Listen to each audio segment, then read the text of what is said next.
राधे राधे भक्तों, आज हम सुनेंगे मोहिनी एकादशी व्रत कथा। वैशाख माह के शुक्ल पक्ष की एकादशी का नाम मोहिनी एकादशी है।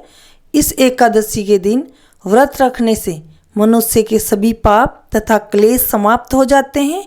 इसके साथ ही व्यक्ति हर तरह के मोह जाल से मुक्त हो जाता है। इसलिए हर दुखी व्यक्ति को इस उपवास को अवश्य करना चाहिए, जिससे उसके सारे पाप नष्ट हो सके। आइए सुनते हैं मोहिनी एकादशी की व्रत कथा। एक समय सरस्वती नदी के किनारे भद्रावती नगर था, जिस पर राजा धूतिमान का शासन था। चंद्रवंशी राजा धूतिमान के नगर में धनपाल नामक वेश्य भी रहता था, और जितना धनवान था उतना ही पुण्यात्मा भी था। धर्म कर्म और पूजा पाठ में उसका मन लगता था। वह भगवान विष्णु की पूजा करता था और व्रत रखता था। उसने कई जगहों पर धर्मशाला और भोजनालय बनवाए थे। धर्मार्थ कार्यों के तहत उसने काफ़ी संख्या में पेड़ और पौधे लगवाए थे। उसके 5 पुत्र थे, जिनमें सबसे छोटा पुत्र धृष्ट बुद्धि पाप कर्मों में लगा हुआ था। वह प्रतिदिन बुरे काम करता था। वह अपने पिता के साथ पितरों का भी अपमान करता था। मांस मदिरा का सेवन करना उसके लिए सामान्य बात थी।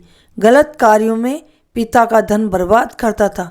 धनपाल अपने छोटे बेटे धृष्ट बुद्धि से परेशान हो गया था। एक दिन उसने धृष्ट बुद्धि को घर से बाहर निकाल दिया। उसने अपने आभूषण बेचकर कुछ दिनों तक गुजारा किया। जब वो खत्म हो गए तो चोरी करने लगा।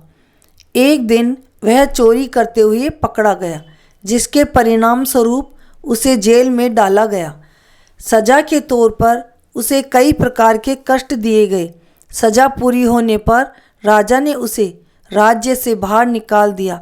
एक दिन वह भूख और प्यास से व्याकुल था। भोजन की तलाश में वह कौंडिन्य ऋषि के आश्रम में चला गया।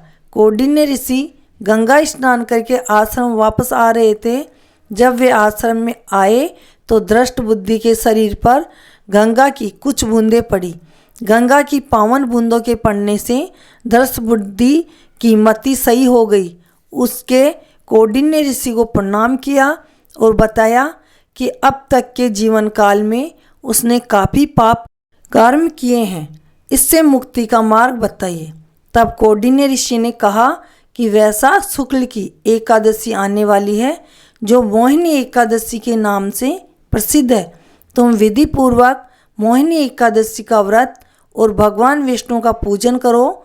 मोहिनी एकादशी व्रत और विष्णु कृपा से तुम्हारे पाप मिटेंगे और पुण्य की प्राप्ति होगी। श्री हरि तुम्हारा कल्याण करेंगे।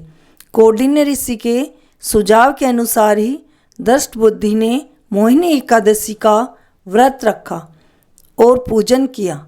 भगवान विष्णु की कृपा से उसके पाप मिट गए। जीवन के अंत में उसे मोक्ष की प्राप्ति हुई। वह गरुड़ पर बैठकर भगवान विष्णु के धाम चला गया। जो व्यक्ति मोहिनी एकादशी का व्रत करता है उसे पुण्य और मोक्ष मिलता है। जो मोहिनी एकादशी की व्रत कथा सुनते हैं उसे हजारों गोदान का पुण्य फल प्राप्त होता है। दिन दान पुण्य का बहुत महत्व है। मोहिनी एकादशी के दिन अन्न का दान करना सबसे महत्वपूर्ण माना जाता है। आप अपनी श्रद्धा और क्षमता के अनुसार गेहूँ, चावल, दाल, आटा या अन्य किसी अनाज का दान कर सकते हैं। ऐसा करने से आपके घर में हमेशा अन्न का भंडार भरा रहता है और कभी भी धन की कमी नहीं रहती है।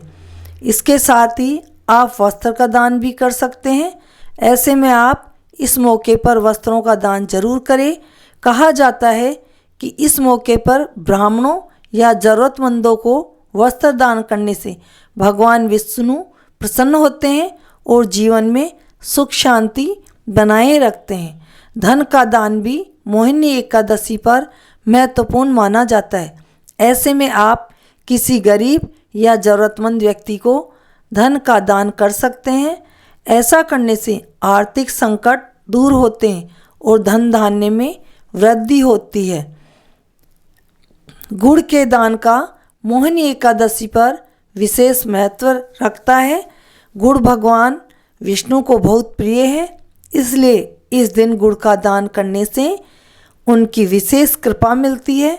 ऐसा करने से आपके जीवन में मधुरता आती है और रिश्तों में मिठास बनी रहती है। दान हमेशा श्रद्धा भाव से करना चाहिए। अगर दान देकर आपको कोई पछतावा होता है तो उस दान को दान नहीं माना जाता है। दान की वस्तुएं साफ और अच्छी होनी चाहिए। दान में ऐसा नहीं कि घर में कोई फालतू चीज़ पड़ी है उसको उठा के आपने दान कर दिया, तो ये दान मान्य नहीं होता है। दान उसी चीज़ का करें जो चीज़ अगले के काम आए। उस चीज़ का दान आपको पुण्य फल प्राप्त होता है। अपनी क्षमता अनुसार ही दान करें। जिसकी जितनी क्षमता है उसके अनुसार ही वह दान करें। जैसे गरीब की क्षमता है कि वो पानी का मटका दान करें या किसी पानी का दान करें या किसी खाने के फल का दान करें, तो उसके लिए वही दान बहुत बड़ा दान होता है। कहते हैं राजा के अनुसार राजा दान करता है, प्रजा के अनुसार प्रजा दान करती है। दान करते समय किसी भी प्रकार का अहंकार मन में नहीं होना चाहिए। दान देने के बाद में उस दान की बार बार चर्चा नहीं करनी चाहिए। अगर आप उस दान की चर्चा करोगे तो उस दान का फल आपको नहीं मिलेगा।